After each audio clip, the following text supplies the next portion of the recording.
जलसो जुलूस करना ये वक्त की बहुत बड़ी ज़रूरत है। हमारे पास दीन की खिदमतों के लिए पब्लिक के रूबरू होने के लिए ही एक प्लेटफॉर्म है। मदरसे से दीन की खिदमत होती है, लेकिन वहाँ मखसूस लोगों के बच्चे ही पढ़ते हैं। खानकाहों में जो मुरीदीन हैं वो दुनियावी मकसद के तहत ज़्यादा जाते हैं और दीन सीखने के लिए बहुत कम जाते हैं।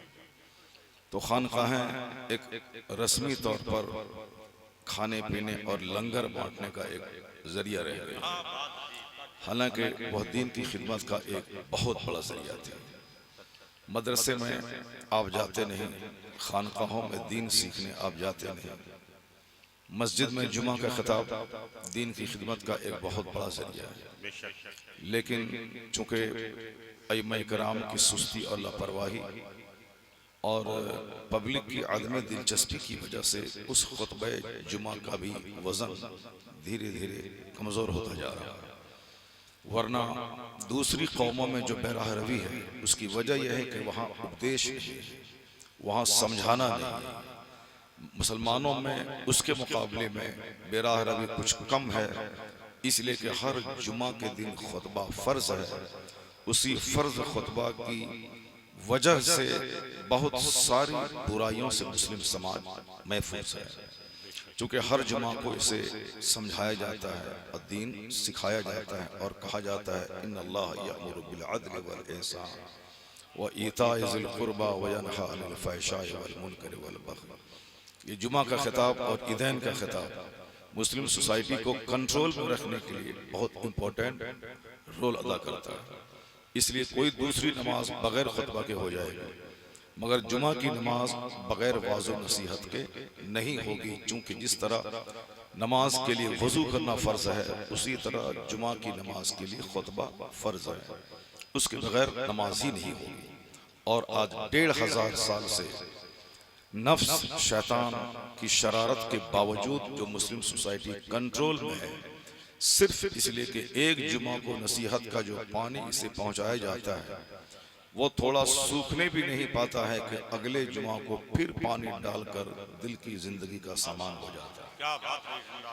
इस्लाम ने बहुत बड़ा एहसान किया जुमा का खिताब देकर। चूंकि आदमी भूल जाता है वक्फे वक्फे से, एक पिछले हफ्ते को जो सबक मिला, अगला जुमा आने से पहले पहले धीरे धीरे दिल अफसुर्दा होने लगता है। जहाँ दरख्त सूखने के करीब हो, आने वाले जुमा के खिताब का पानी उस दरख्त को ताज़ा कर देता है। ईदैन का एक लंबा खिताब, चूँकि जुमा में खुतबा फ़र्ज है इसलिए वो पहले है, और ईदैन में खुतबा वाजिब है इसलिए वो बाद में है। ईदैन में अगर खुतबा नहीं भी हो, कराहत तहरीमी के साथ नमाज हो जाएगी, लेकिन जुमा में तो नमाज ही नहीं होगी, चाहे 1 मिनट का खिताब क्यों ना, वो तो फ़र्ज है। इसलिए ईदैन जुमा का खुतबा मुख्तसर हो और ईदैन का खिताब लंबा होना चाहिए, ताकि साल में 2 दिन इस कदर रूहानी खुराक मिल जाए कि मुसलमान साल भर उस रूहानी खुराक की वजह से फैज़याब होता रहे और ज़िंदगी के दिन गुजारने में कामयाब हो जाए। ये 2 खिताब हैं, और सीरत के जलसों का खिताब ये उन्हीं दोनों खिताब का एक हिस्सा है। चूँकि वहाँ भी असल है वाज़ो नसीहत और यहाँ भी है वाज़ो नसीहत, ये हमारी ज़रूरत है। कुरान शरीफ में आया है वज़क्किर फ़इन्न ज़िक्रा तनफ़उल मुमिनीन। ए हबीब आप समझाइए, समझाना मुसलमानों को फ़ायदा देता है। मुसलमानों की सिफत है कि जब इनको कहा जाए कि अल्लाह से डरो, इनका दिल नर्म हो जाता है। जब इनके सामने हुजूर की हदीस पढ़ी जाए, हजार शरारत के बावजूद इनके दिमाग में सॉफ्टनेस और नरमी पैदा हो जाती है। और काफिर की खुसूसियत यह है कि जब उनको कहा जाए अल्लाह से डरो तो उनकी शरारत और बढ़ जाती है। व इज़ा क़ील लहु इत्तक़िल्लाह, ए लड़के, ए बच्चे, कहाँ भाग रहा है, बैठो बैठो बैठो। ये बड़ा अजीब माहौल है, हमारे बच्चे इस कदर उजड़ रहे हैं। ये देखिए वो जलसे में आया, सर पे टोपी नहीं, एक तो बाल जोकर की तरह रखा है, सबको मालूम है जोकर कट जो बाल आजकल चला हुआ, जोकर कट बाल है और सर पे टोपी नहीं। ये इसकी कमी तो कम है, इसके वालिदैन की तरबियत की कमी है। चूंकि फल अपने दरख्त से पहचाना जाता है। जब दरख्त लाजवाब हो तो फल भी उम्दा होता है। माँ बाप औलाद के ताल्लुक से मायूस नहीं हो, वो बेजा लाड प्यार बच्चे को नहीं दें, वो बच्चों की तरबियत के ताल्लुक से सख्त रहें। और उसी सख्ती की कमी की वजह से माँ बाप आज बच्चे से डरने लगे। मैं समझाऊंगा तो ये नाराज हो जाएगा। ऐसी तालीम, ऐसा कौन सा माहौल है कि माँ बाप बच्चों से डरने लगे। तालीम बच्चों को ऐसी दें, ऐसों की सोहबत में रखें ताकि बच्चे 60 साल की उम्र के पहुंच जाने के बावजूद भी वो बाप से डरते रहें और ये सोचकर उसकी खिदमत करें कहीं मेरे बाप मुझसे नाराज ना हो जाए। अभी हमने इस आजाद माहौल में तरबियत शुरू की कि बाप डरते हैं कि कहीं ऐसा कुछ ना बोलूं कि बच्चा मेरा नाराज हो जाए। तो बच्चों को हमेशा कड़ी निगरानी करें। अगरचे मैं आज 25-30 साल से खिताब कर रहा हूँ, मेरी फरागत के 30 साल हो गए, लेकिन उसके बावजूद जब तक मेरे वालिद जिंदा रहे, थोड़ी सी भी सुस्ती अगर नमाज में या बयान की महफिल में जाने में या और कुछ में हो तो वो फौरी उसी तेवर से बात करते थे जिस तेवर से 10 साल की उम्र में मुझसे बात करते थे। वालिद गिरामी की तरबियत का नतीजा होता है कि बच्चा डरता रहता है, वो गलती करने से रुकता है। आज हम लोग कमजोर हो गए, इसलिए हमारे बच्चे जरी और दिलेर हो गए। अल्लाह ताला हर वालिदैन को अपने बच्चों की तरबियत सख्ती से करने की तौफीक अता फरमाए। नसीहत का असर होता है। मैंने इब्तिदान तमहीदी तौर पर इसी पैराग्राफ को मैंने उठाया कि जलसे का एक इम्पोर्टेंट रोल है, वरना जबान है आदमी की जो चाहे वो बकता रहे। हज करने से क्या फायदा है, नमाज पढ़ने से क्या फायदा है, कुर्बानी करने से क्या फायदा है, मस्जिद बनाने से क्या फायदा है, टोपी पहनने से क्या फायदा है। बंदा कुछ भी बोल सकता है, लेकिन अगर अक्लमंद है तो पहले वह सोचता है फिर बोलता है। बेवकूफ आदमी पहले बोलता है बाद में पछताता है, सोचता है। अक्लमंद वो है जो पहले सोचता है फिर बोलता है। और क़यामत की निशानी है कि आखिर जमाने में अक्ल छीन ली जाएगी। अक्सर ज़ालिक ज़मान, हुज़ूर फरमाते हैं सयाती अलन्ना से ज़मान, अनकरीब एक ऐसा पीरियड, एक ऐसा एज, एक ऐसा अहद आएगा कि जिसमें लोगों की अक्लें छीन ली जाएंगी। जब अकल छीन ली जाएगी तो लोग सिर्फ नकल करना जानेंगे, और वो नकल क्या है कि चूंकि अकल ही नहीं रहेगी तो इसलिए सेक्स बढ़ जाएगा, शहवत बढ़ जाएगा। शहवत बढ़ती है कहाँ? जहाँ अकल घटती है, और अक्ल जहाँ पुख्ता रहती है तो शहवत दबी रहती है। आखिर जमाने में शहवतें अब अरूज पे आ गई, हर महफिल में हर जगह वही शहवत का चर्चा है, चूंकि अकल घट गई। और जब अकल घटेगी तो लोग सोचना छोड़ देंगे, वो सिर्फ नकल करेगा। वो अपने बेटे की शादी में 100 व्हाइट कलर की स्कॉर्पियो ले गया है, मुझे भी 125 स्कॉर्पियो लेके जाना है। ये नहीं कि उसके पास पैसे हैं या उन्होंने खिलाफे सुन्नत कदम उठाया है या उन्होंने मुस्लिम समाज में एक गलत रिवायत उन्होंने जारी की है, मुझको उसकी पैरवी नहीं करनी है। नहीं, उन्होंने ऐसा किया है, मुझको करके दिखला देना है। अकल रहेगी तब बंदा सोचता है कि ऐसा करना मेरे लिए कैसा है। और जब अकल ही छीन ली जाएगी तो सिर्फ नकल बाकी रह जाएगी। उन्होंने ऐसा पोटी को घर में बनाया है तो मुझे भी उससे अच्छा बना देना है। उन्होंने अपने पाँव में रेड एंड चीफ का जूता पहना है तो मुझको उससे अच्छी ब्रांडेड कंपनी का जूता पहन के दिखला देना है। उन्होंने शानदार गले में लॉकेट अपनी बीवी को दिया है तो हमको उससे अच्छा दे देना है। यानी ये नहीं सोचना है कि मेरी आमदनी का क्या हाल है, मैं कहाँ खड़ा हूँ, मुझे क्या करना चाहिए। नहीं, जब अकल छीन ली जाएगी तो आदमी सिर्फ दूसरों की नकल करता रहेगा। और जब अकल नहीं रहेगी तो हमारे बच्चे बाल कैसे रखें वो नहीं सोचेंगे। इस तरह के बाल रखने से क्या नुकसान है, उसके क्या मुज़िर असरात हैं। नहीं, वो चाहे पागल क्यों ना हो जाए, बाल उसी स्टाइल का रखना है जिस स्टाइल का बाल उस फिल्म के एक्टर ने रखा है। अकल बहुत बड़ी दौलत है, उसके बगैर आदमी और जानवर में कोई फर्क नहीं रह जाता। मेरे पास भी ज़बान है, मेरे पास आंख है, मेरे पास कान है, मेरे पास पेट है। मैं जानवर से ज्यादा नहीं खा सकता हूँ, जानवर मुझसे ज्यादा खाता है। मैं जानवर से ज्यादा सो नहीं सकता हूँ, मुझसे ज्यादा जानवर सोता है। ख्वाब खरगोश बहुत मशहूर है, और आला हजरत ने एक जगह लिखा है कि एक छोटा सा परिंदा है जिसमें मर्द के मुकाबले में कुव्वते मुबाशरत ज्यादा होती है। यानी जानवर रोटी भी ज्यादा खाता है और जानवर पानी भी ज्यादा पीता है और जानवर ख्वाहिशात भी ज्यादा अपने अंदर रखता है। तो आखिर खाने पीने सोने बाल बच्चा पैदा करने का नाम ही अगर जिंदगी है तो मुझसे सुपीरियर है वो जानवर। चूंकि मैं तो 25 साल में 3 बच्चे पैदा करता हूँ और जानवर तो 1 साल में 1 दर्जन बच्चे पैदा करते हैं। तो बच्चों को पैदा करना कमाल नहीं है, बच्चों को पैदा करना कमाल नहीं है और खाना पीना सो जाना कमाल नहीं है, बल्कि हमें अल्लाह ने अक्ल सलीम दी है जो जानवरों के पास नहीं है। जब बंदा अक्ल से काम लेता है तो ये फरिश्तों के लिए काबिल रश्क हो जाता है। और जब ये अक्ल छोड़ के सिर्फ खाने पीने में लग जाए, इसमें और जानवर में कोई फर्क नहीं रह जाता।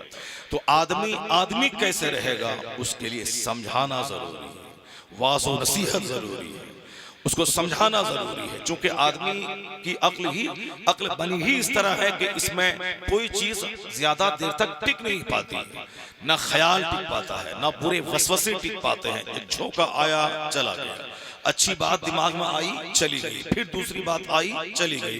तो अब अच्छी बातों को जिंदगी की आखिरी सांस तक कायम रखने के लिए अच्छी सोहबतों में रहना जरूरी है और गाहे बगाहे गैपिंग के साथ वाज़ो नसीहत जरूरी है, ताकि जहां गंदा ख्याल आए वाज़ो नसीहत का पानी फौरन उस गंदे ख्याल को दूर करके अच्छे ख्याल उसके दिमाग में ले आए। हम लोग तो कमजोर हैं, हमारी कोई हैसियत नहीं है। सहाबा कराम जो अंबिया और मुरसलीन के बाद सबसे नफीस तरीन तबका है, खैरुल कुरून, सारे जमानों में सबसे बेहतर जमाना मुस्तफ़ा का जमाना है। उसके बाद जो लोग हैं उनका, फिर उनका, यहाँ तक कि क़यामत जब करीब आएगी तो हदीस में आया है कि रद्दी किस्म के लोग दुनिया में रह जाएंगे। जैसे टोकरी में अच्छी अच्छी खजूरें, जब भी आम का मौसम है अच्छा आम लोग चुन चुन के ले लेते हैं और आखिर पेंदे में रद्दी किस्म का फल रह जाता है। उसी तरह अच्छे लोग दुनिया से चले जाएंगे और रद्दी किस्म के लोग दुनिया में रह जाएंगे, उन्हीं पर क़यामत आएगी। रद्दी किस्म के लोग सिर्फ खाने का गुलाम, कपड़े का गुलाम और मकान का गुलाम और बीवी का गुलाम, यानी शहवत का गुलाम। शहवत में खाना पीना सोना आराम करना ऐश करना सब दाखिल है। आखिर में शहवत में इतना इजाफा होगा कि सिर्फ खाने का मुकाबला, कपड़े का मुकाबला, गाड़ी का मुकाबला, मकान का मुकाबला, घड़ी का मुकाबला, चप्पल का मुकाबला। हुजूर ने कहा था तईसा अब्दुल दीनार अब्दुल दिरहम अब्दुल खमीसा। सरकार ने कहा था बर्बाद हो गया कपड़े का गुलाम, खाने का गुलाम, रेशमी रुमाल का गुलाम, यानी जिसकी नजर सिर्फ कपड़े पर है, हुजूर ने कहा वो तबाह हो बर्बाद हो गया। जिसकी नजर खाने पर है वो तबाह हो बर्बाद हो गया। जिसकी नजर सिर्फ सवारी पर है वो तबाह हो बर्बाद हो गया। तो आज लोग कहते हैं कि मैंने 10 करोड़ की कार खरीद ली और मैंने तरक्की कर ली है। हुजूर की ज़बानी क्या कहेंगे उसको? जिसकी नजर सिर्फ सामान के मुकाबले पे हो वो तबाह हो बर्बाद हो गया। जिसकी नजर ईमान की पुख्तगी पे हो, जिसकी नजर आमाल की दुरुस्तगी पे हो, जिसकी नजर अखलाक की बुलंदी पर हो, जिसकी नजर उन्होंने तहज्जुद पढ़ी है तो मैं चाश्त और इशराक भी पढ़ूंगा, उन्होंने 10,000 रुपए खैरात किए हैं तो मैं 20,000 रुपए करूंगा। यानी जिसकी नजर आमाल सालिहा के मुकाबले पे हो तो समझ जाए कि अल्लाह ने एहसान किया है कि उसकी सोच जिंदा है, उसकी अक्ल जिंदा है, उसे अल्लाह ने अक्ल सलीम की नेमत से मालामाल किया है। तबाह बर्बाद है वो जो सिर्फ खाने के लिए जिंदा है, अक्लमंद है वो जो खाता सिर्फ इसीलिए है ताकि मैं खा के जिंदा रहूं, बाकी इबादत में अल्लाह की करता रहूं। अक्लमंद की नजर खाने पीने पे नहीं होती, मोटा छोटा पहनता है, वह रूखा सूखा खाता है, जिस तरह का मकान मिले रह जाता है, क्योंकि अक्लमंद की नजर जन्नत पे रहती है, अक्लमंद की नजर आखिरत के इनामात पे होती है। बेवकूफों की नजर सिर्फ दुनिया पे होती है। दुनिया की उम्र है 1 सेकंड और आखिरत की उम्र है दुनिया का खरबों साल, आखिरत का 1 दिन होता है। वकान मिक़दारुहु 50 अल्फ सना, आया है कुरान में कि वह दिन, उस दिन से डरो जिस दिन जहां का 1 दिन दुनियावी गिनती के हिसाब से 50,000 साल का 1 दिन होगा। असल इज्जत वहां की, असल आराम वहां का। दुनिया का आराम आर्जी और वक्ती टेम्पररी प्रोविजनल होता है। अक्लमंदों की नजर हर वक्त आखिरत के आराम पे रहते हैं। अब बेवकूफों की नजर सिर्फ दुनियावी ऐश और दुनियावी खान पान पे होती है। इंसान वो है जो अक्ल सलीम से काम लेता है, और अक्ल जहां रहती है वहां सोचने समझने की बात होती है। तो अक्लमंद गौर व फिक्र करता है, सोचता है, बुजुर्गों की सोहबत में रहता है। ये जलसा वासु नसीहत का एक बहुत बड़ा माध्यम है। सहाबा कराम के बारे में आया है, उनके दिमाग में भी कभी कभी वसवसा आता था। जैसे वसवसा पैदा होता फौरी हुजूर के पास आ जाते, सरकार का चेहरा देखता था, उनका ख्याल पाकीज़ा हो जाता था। हुजूर की सोहबत में बैठते थे, उनके दिल और दिमाग में जो भी बुरे ख्यालात आते थे सबका असर खत्म हो जाता था।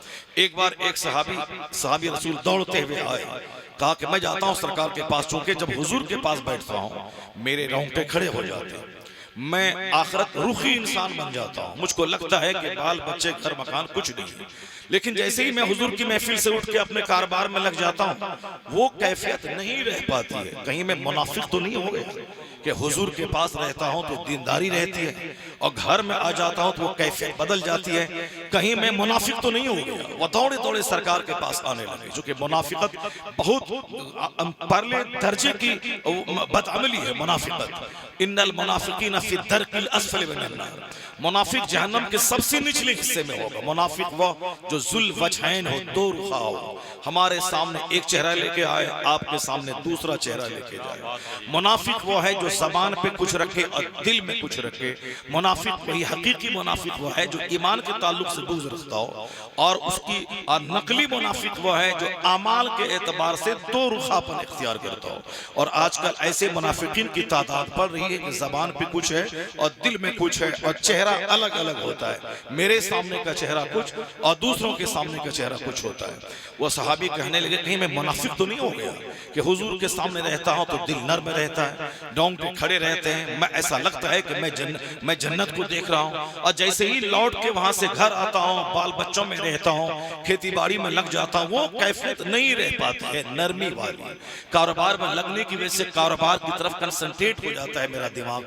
कहीं मैं मुनाफिक तो नहीं हो गया। वो दौड़े दौड़े सरकार के पास आने लगे। रास्ते में सिद्दीक़ अकबर रज़ी अल्लाह ताला अन्हु से मुलाकात हो गई। कहा कहाँ जा रहे हो? कहा सरकार के पास जा रहा हूं। कहा क्यों?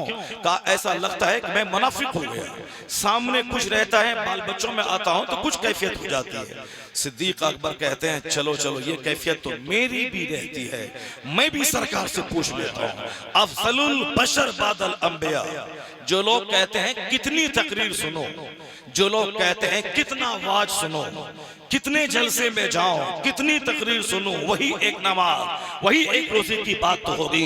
वो नादान है, नहीं जानता है कि मुझे तकरीर की कितनी जरूरत है, मुझे वाज की कितनी जरूरत है। हमारी क्या हैसियत है? सिद्दीक़ अकबर जो बाद पैगंबरों के बाद सबसे अफजल तरीन इंसान है, अफजलुल बशर बादल अंबिया, यानी सिद्दीक का एक सजदा और बातें सिद्दीक क़यामत तक के सारे मुसलमानों का सजदा अगर तौला जाए तो सिद्दीक अकबर के सजदे का वज़न सबसे सुभान अल्लाह, यानी वो वज़नी इंसान। उन्होंने कहा चलो ये कैफियत तो मेरी भी होती है, चलो सरकार से पूछते हैं कहीं मैं मुनाफिक तो नहीं हो गया। वह दोनों मिलके हुजूर के पास आए। कभी काश उन सहाबा कराम के जज्बात की खैरात मुझे भी नसीब हो जाती। अगर मैं बाल बच्चों में रहने की वजह से दिल दिमाग में कभी कोई निफाक या दुनिया की मोहब्बत छा जाए, कहीं चलो मुर्शिद के पास, कहीं मैं मुनाफिक तो नहीं हो गया, चलो मस्जिद के इमाम के पास मैं अपनी कैफियत बता दूं, मौला साहब मेरे दिल में कुछ, मैं जब जुमा का खिताब सुनता हूं तो हाल कुछ रहता है, और घर में जाता हूं तो हाथ कुछ हो जाता है, कहीं मैं मुनाफिक तो नहीं हो गया। यह सोच जब तक रहेगी तब तक आपका किरदार फरिश्तों जैसा हो जाएगा। और यह सोच जब घटिया हो जाएगी कि आलिम के पास कौन जाए, मौलाना के पास कौन जाए, जलसा कौन सुनने जाए, चलो अल्लाह चाहेगा तो सब माफ कर देगा, जन्नत मिल जाएगी, यह सोच शैतानी सोच है। क्योंकि इस्लामी सोच यह है कि आदमी नेकी करता जाए, अल्लाह से डरता चला जाए। और शैतानी सोच है कि नेकी कम हो, बुराइयां करोड़ों हो, उसके बावजूद ये तमन्ना रहे कि अल्लाह ताला माफ कर देगा, मैं जन्नत चला जाऊंगा। क्योंकि वह हिमाकत से भरी हुई सोच है कि बदआमालियों की कीचड़ में लथपथ रहे, उसके बावजूद तमन्ना करे कि मैं जन्नती हूं और जन्नत चला जाऊंगा।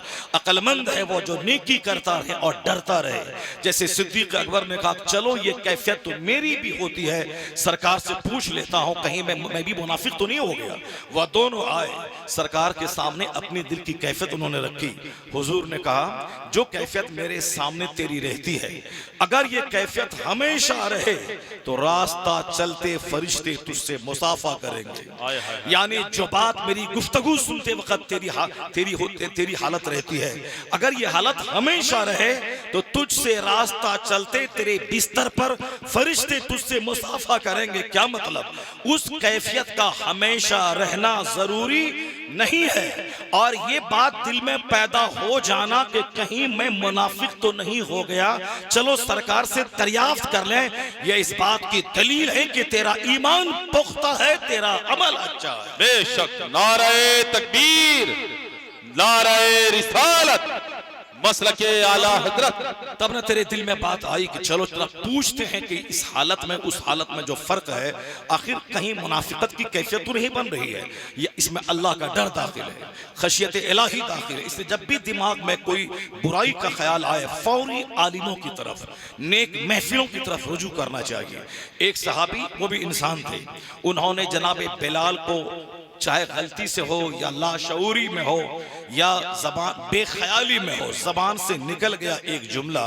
वो जुमला था कि या इब्न सौदा, एक कालीन के बेटे, काली औरत के बेटे, जबान से निकल गया। इंसान थे, बशरी तकाजा था, बेख्याली में जबान से निकल गया एक काली औरत का बेटा। जनाब बिलाल ने सरकार के सामने शिकायत कर दी, हुजूर इन्होंने मुझको कालीन का बेटा कहा। आका अलैहिस्सलाम ने डांटा नहीं, डपटा नहीं। हुजूर का अंदाज यही था, दायाना अंदाज था। जब भी इस तरह की कोई बात आती, सरकार मेंबर पे चढ़ जाते और मुख्तसर सा खिताब फरमाते थे। वो खिताब जीवन दान होता था। सरकार ने फरमाया, अफीकुमुल जाहिलिया इलल आन, क्या अब तक तुम में जाहिलियत बाकी है? वो दौरे जाहिलियत था जिसमें रंग की बुनियाद पे लोग सुपीरियर अपने आप को समझते थे, खानदान की बुनियाद पर अपने आप को लोग बड़ा समझते थे, माल की वजह से अपने आप को बड़ा समझते थे। इस्लाम ने कहा कि अब न माल, न रंग, न खानदान, न मुल्क देखा जाएगा, जिसका ईमान पुख्ता होगा, अमल अच्छा होगा, वही इज्जत के काबिल समझा जाएगा। अब इज्जत का मेयार हुजूर ने बदल दिया। जहां तकवा होगा, जहां अच्छा अमल होगा, वही इज्जत पाएगा। कुरान ने कहा, इन्ना अक्रमकुम इंदल्लाहि अत्काकुम, तुम में सबसे ज्यादा इज्जत वाला वो होगा, the most respectable near Allah is one who is God fearing person. Allah के नजदीक सबसे ज्यादा इज्जत वाला वो है जो जितना ज्यादा अल्लाह से डरने वाला हो। वह दौरे जाहिलियत था जहां मालदार गरीबों से अपने आप को अच्छा समझते थे, जहां अरबी अजमियों से अपने आप को अच्छा समझते थे। हुजूर ने कहा कि नहीं, ला